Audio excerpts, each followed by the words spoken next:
compensation to the affected villagers.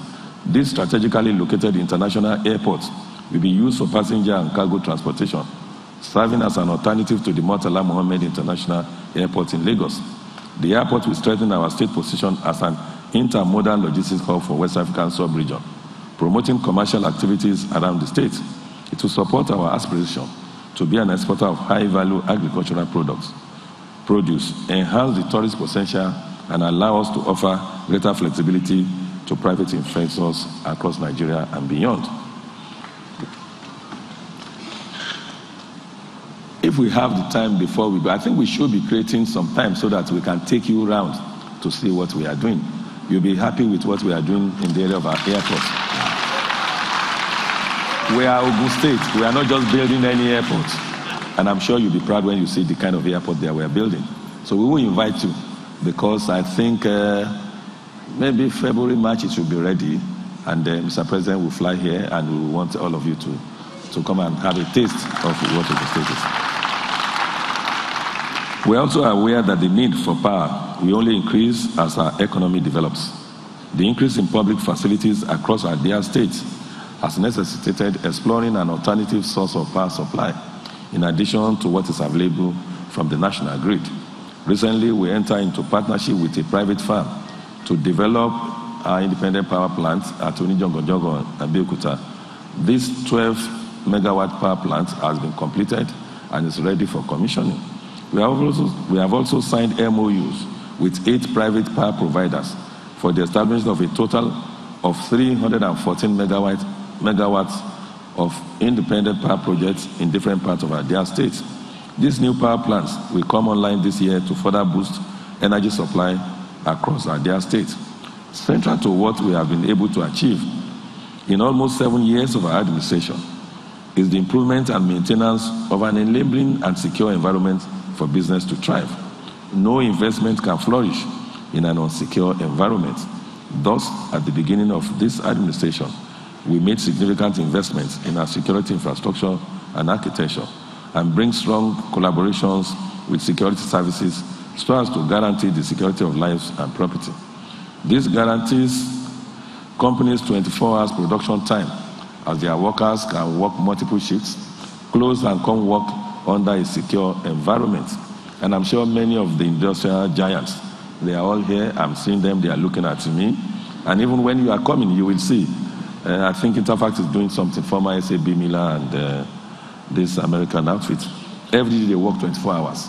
Because May 15, they are commissioned, and that's the biggest brewery that we have in this sub-Saharan Africa. That's what they are putting there. Distinguished ladies and gentlemen, apart from putting in place this key physical infrastructure, we are also working assiduously towards ensuring the availability of quality manpower to drive development. We have engaged private investment in this regard to close the gap between theory and practice in the delivery of industry-ready technicians. Our collaboration with Samsung Heavy Industries of South Africa birthed the Ogun State Technical Institute at Idiaba here in Abeokuta, that offers specialized skills acquisition in marine-based welding and spray painting, general electrical fitting, woodwork, and culinary arts. We have also designated our model schools at Onijongojongo as our model for mechatronics and automotive engineering, leveraging our ultra-modern mechanic village within that axis. I'm sure when you are coming in, you will see Honda, a beautiful Honda car parked there. These are cars that have been assembled here, not just bringing knockdown, really, I think about 70% or so of the components are from within Nigeria. So those are the kind of things that we want to encourage. We organized a youth summit on Tuesday, 7th February 2017, enlightening our youth on opportunities as entrepreneurs. Our objective is to grow a new crop of younger and more energetic entrepreneurs, empowered to own micro, small, and medium-scale enterprises. These MSMEs are vital for backward integration systems across our diverse value chains, from raw material supply to distribution of finished goods and services.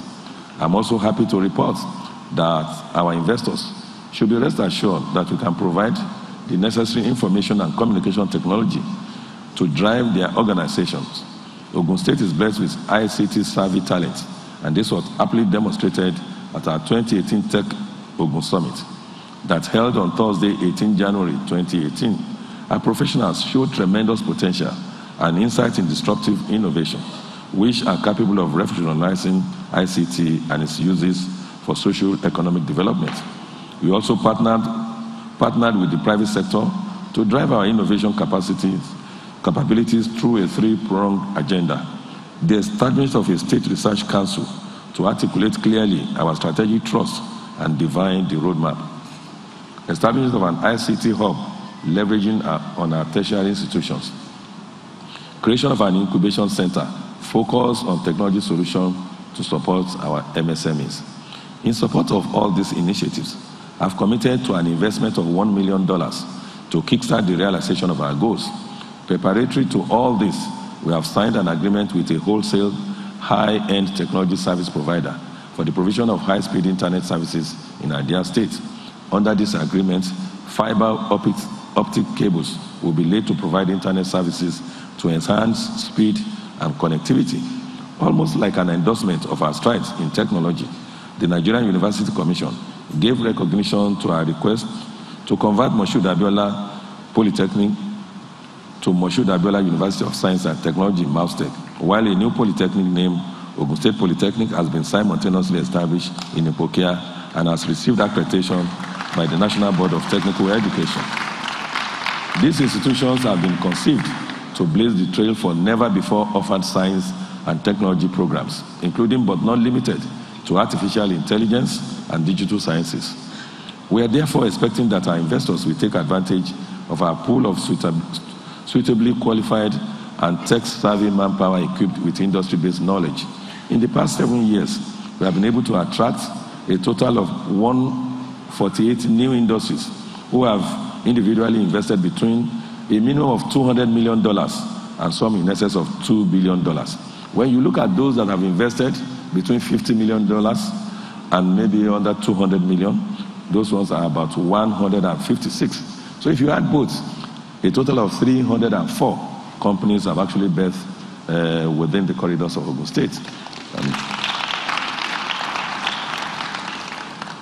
Now, more than ever, industries and entrepreneurs from within Africa and around the world are choosing Ogun State as their preferred investment destination. Yet more investment is needed to realize the full potential of the state. In order to plan for the next phase of our development, we drafted a state development plan, which I think must have been distributed, that charts a course from 2018 to 2030 with a more detailed emphasis on the shorter term of 2018 to 2020. We actually want to know where we want to be. It's clear in our mind, we know where we want to be when Ogun State, in the year 2030, we know who we want to be and where we want to be. Distinguished ladies and gentlemen, we must acknowledge the support received from the German Agency for International Cooperation, GIZ, the French Development Agency, AFD, Department of International Development, the FID, the World Bank. I think Rashid is here, the country director of World Bank. Thank you. And I know all this GIZ, thank you. Indeed, GIZ, I think they sent somebody from us for us to come and talk to us. I actually recognize him, Dr. Norbert Volker. Thank you. They've been supportive of us. AFD, they are working wonders here. They are supporting us in all these our water projects. The FID just recently, they supported us because we believe that we want to leave a lasting legacy. Not just about, yes, we do infrastructure, we do this, we do that. We want a system-driven environment where it will not matter for you to know the governor to get your things done.